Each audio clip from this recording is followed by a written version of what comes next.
I jumped on a train today. No, really, I actually ran and jumped on a moving train.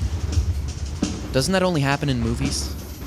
I guess not, because I did it, and as far as I know, this isn't a movie, because if it were, I probably wouldn't be on a train feeling like I just won a couple rounds with Mayweather.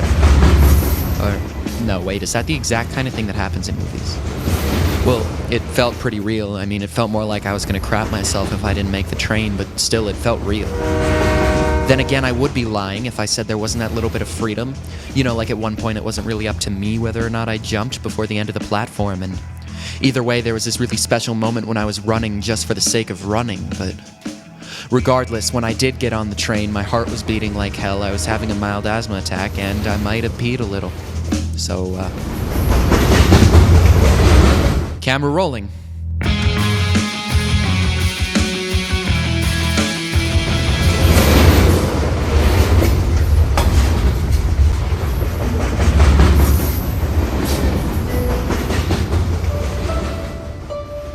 So I sat down next to this guy who was just totally fried. I mean, he was looking out the window, but there was nothing out there, so I can't imagine what he was looking at. I guess he was just fascinated by his own reflection. And then he looked at me, no, actually, maybe he looked through me, and he flared his lips a little bit. If he really was looking out the window, though, I wouldn't be surprised if he thought I just jumped onto a spaceship. For man, one giant leap for mankind. You know, I'll bet my little movie moment looked pretty cool to him. And maybe it really did, because after a while he started on this weird existential tangent, and apparently I was supposed to have all the answers, and I guess it's possible he saw the astronaut version of me as some Buddha or something, and he wanted to make the most of his time. I guess it's possible the conversational skills were just as unconventional as the introduction, but honestly, I probably could have been a potted plant and it wouldn't have made a difference. He did ask me a couple questions though, and I hate to say they did hit home. I mean, the guy's looking out the window, or through the window, or at his own reflection, or maybe he was just dead for a second, honestly, I don't know. Anyway, he turns to me and he asked me how I knew we were moving. Well, I figured I'd just run to catch this exact moving train, so there is the first bit of evidence, but really he had a point. See, we were moving so fast, all I really knew was that I would get off in a different place than where I got on, but he asked me to prove that we were staying still and that everything else around us was moving. And obviously I couldn't, but there was really no way I could prove the opposite without jumping in the opposite direction, and as weird as my day was, I was not up for jumping off a train to prove a point to a stoner. We just sat in silence after that, and I guess I had to accept that either version was possible.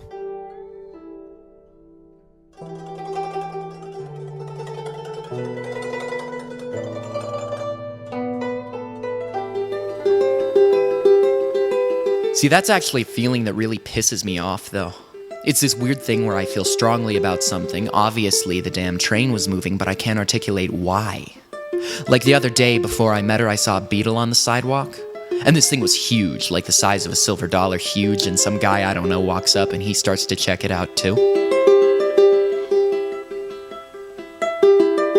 And so we're all standing in this loose circle looking down at it, and it was moving super slowly, but it looked determined as hell.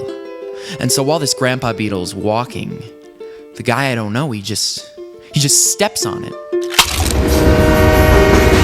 I swear to God, he just steps on it and the beetle explodes everywhere. Everyone goes wild and that's it, but the thing was, it really messed with me though. Why the hell did the guy have to kill the beetle? Really, he just as easily could have kept walking, and I mean, the thing's probably been walking itself for hours just to get to its home a couple blocks away. And the beetle sure as hell can't take a train regardless of whether or not that train's actually moving, and then this huge monster of a person comes up and kills him for no reason at all, and I just don't get it. And it really freaked me out too, because the thing's insides were snow white and the shell was all black, so it was kind of like someone fried and scrambled a yin-yang on the sidewalk. You know, through the whole thing, I couldn't explain why I felt so damn bad. I still can't. Emma took my mind off it for a while, though.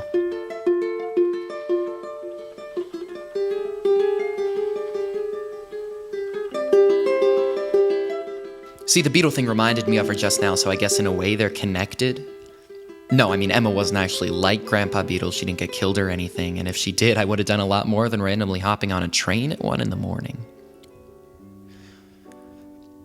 You know, there's this place on a stairwell in the hotel where we used to meet that really reminds me of her, too. And what's weird is I only knew her for a week and we didn't even do anything like what you're thinking, right? We didn't really even rent a room. We just talked in the lobby a couple times. Last time we ever met there, though, we left through that back stairwell and it was just insane how confident I felt.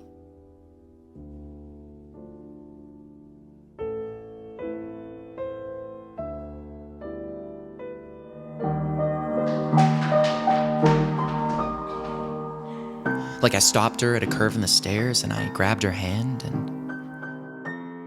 and I told her she was beautiful. We both liked that. She really was beautiful, too.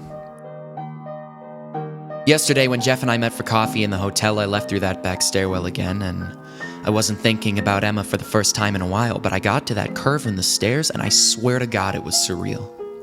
I mean, I stood in that exact same spot, and for a second, I swear to God I could feel her hand in mine. Like I stood there, whispering our conversation alone on the stairs like a raspy little tape recorder, and it was beautiful. It was sad, too, though.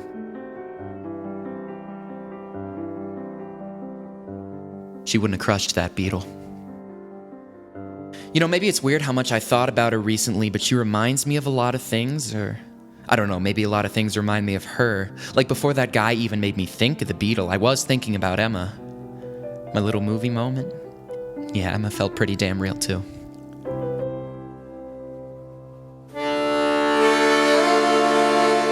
I met her on July 4th. She was with a group of friends that my friends and I ran into, and you know, we both looked nice. I did that thing where I only talked to her the whole night, you know, that thing where, like, other people ask me questions, but I always direct the conversation back to her. I only made eye contact with her. She had beautiful eyes, too. They were this light gold on the outside, fading into a yellowish green. They were really pretty, really clear.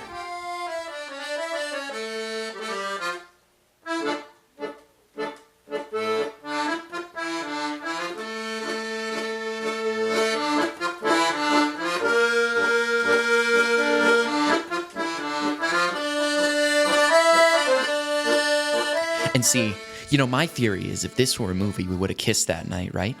Like, I mean, isn't that just too damn perfect? Think about it. There's this beautiful, patriotic music booming through the park. There's a gorgeous lake somewhere out there, and fireworks are just exploding everywhere. The light, it bounces off the water, making us these two perfect silhouettes in the night, and there's people around, but we're alone. It's just us two, these black shapes outlined in electric prisms watching as the clouds catch fire, and then, maybe with a nice low angle, the two silhouettes drift together.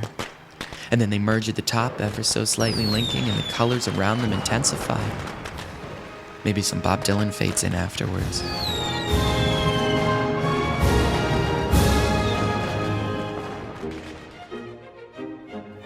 I have this other theory, though, that body language is the most important thing a guy can look at. So I sat next to her on the hill overlooking the lake way out there, and she laughed at almost every single one of my crappy jokes, and I mean, these jokes were so damn bad, there was no way she didn't like me. And I liked her too. She was beautiful. Anyway, we're sitting next to each other on the grass, and I cross my legs specifically so they're sort of open to her. And I don't know, maybe subconsciously these things do kind of work, because sure enough, she does the same, and so we're sitting there, and the fireworks are about to start, and we're both making a sort of greater than symbol with our legs facing each other. So, camera rolling.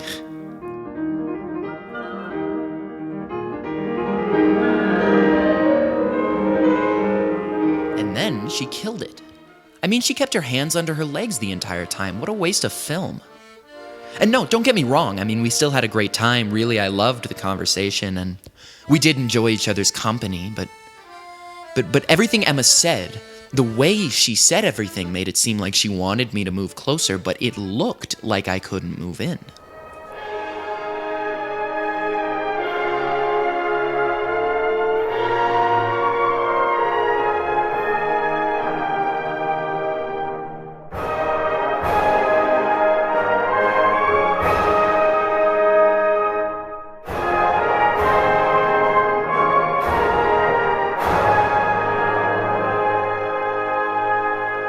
Now, normally I'd be fine with that, but I'm telling you, she was amazing. See, we were both on vacation at the lake, so it's not like I had the rest of my life to do anything, and at the same time, I didn't really want to do anything. When we met before the fireworks, the first thing I told her was that I liked her eyes, and she said thank you in the most genuine way I'd ever heard anyone say thank you. If she'd have wanted to just talk after that, I would have talked for hours, and I would have been completely fine with it. And that's really what ended up happening. No prisms, no silhouettes, no kiss. I just didn't want to stop talking.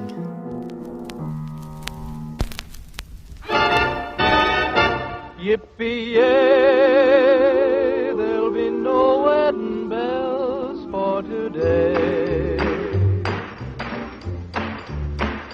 'Cause I got spurs. The next night, Jeff and I met Emma and her friends in the lobby. Jingle, jangle, as I We sat in a circle in these really uncomfortable striped chairs that were that kind of generic you see in every diner and lobby across America, but for some reason you still find the time to note just how ugly they are. And you know, the entire time Emma was sitting across from me, but she wasn't even looking at me.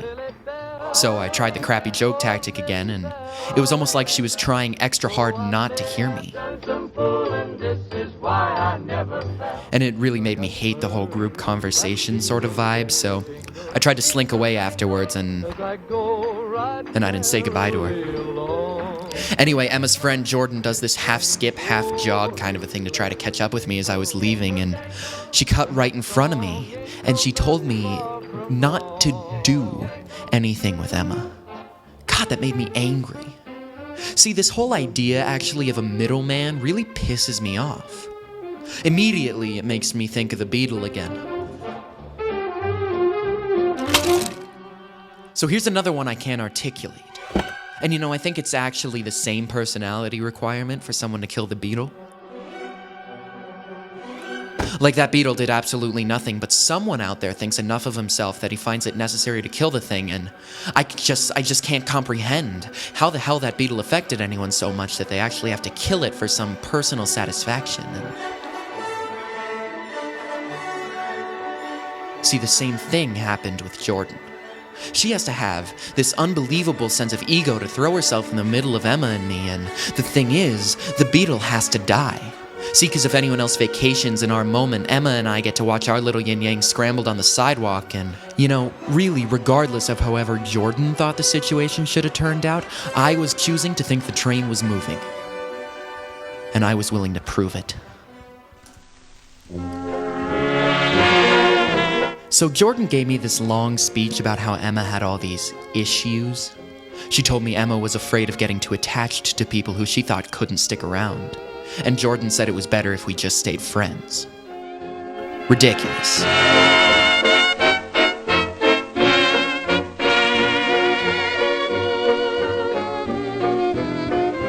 See, I wrote it off, figuring if Jordan was willing to throw herself in the middle of it, she was probably just angry that I didn't compliment her eyes in the first place. And, you know, she probably convinced Emma that I wasn't worth it. Unbelievable. And you know, I also figured she was full of it because this isn't a damn movie. I mean, honestly, what's the likelihood Emma has a tragic flaw? After all, we're just two people who met by sheer chance under some fireworks for a short but emotionally brilliant relationship, and yes, I do realize I'm sort of digging myself into a hole here, but I swear to God this was real, though. She was so real.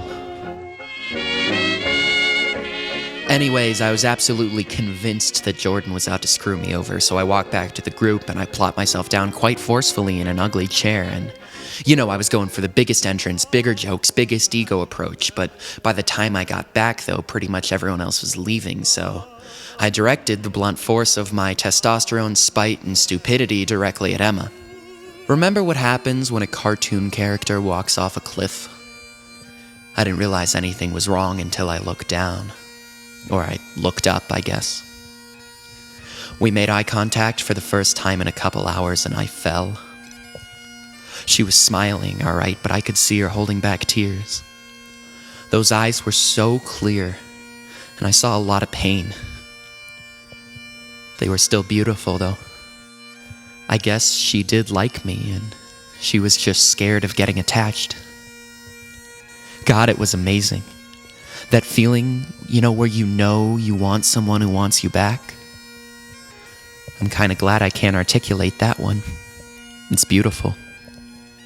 In the moment, though, I felt horrible, and that's why, on the back stairwell on the last night before she left, I didn't go any further than reminding her that she was beautiful. She was, too.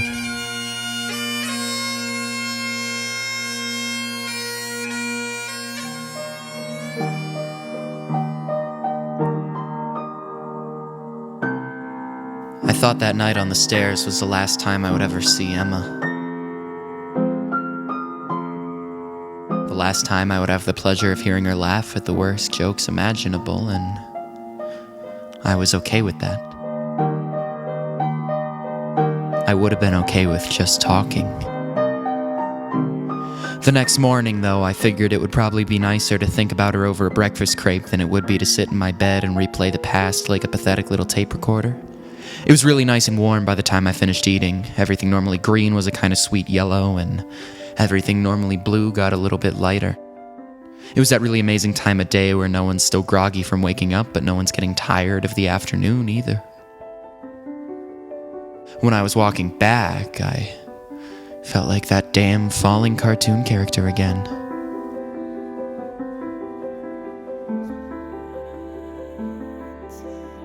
There she was, carrying her suitcases to the train station.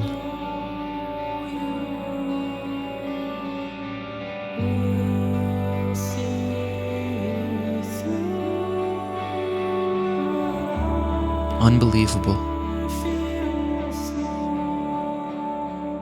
I carried one of her bags to the train station, and then we just kinda stood there, looking at each other all warm and yellow.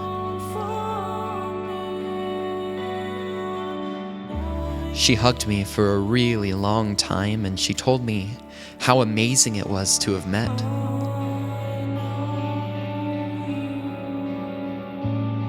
I agreed. Then I kissed her.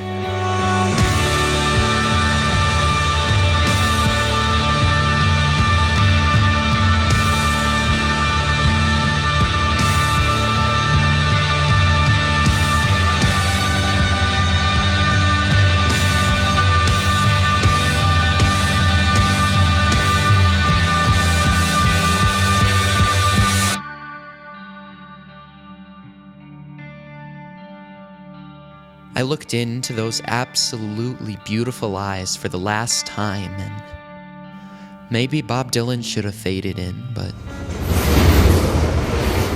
instead a car honked, and she was gone.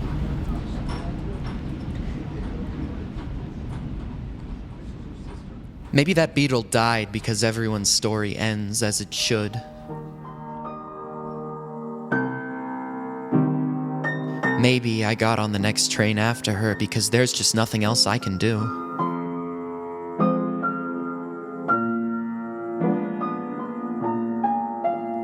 Maybe, though, for the first time in my life, I'm standing still and so is she.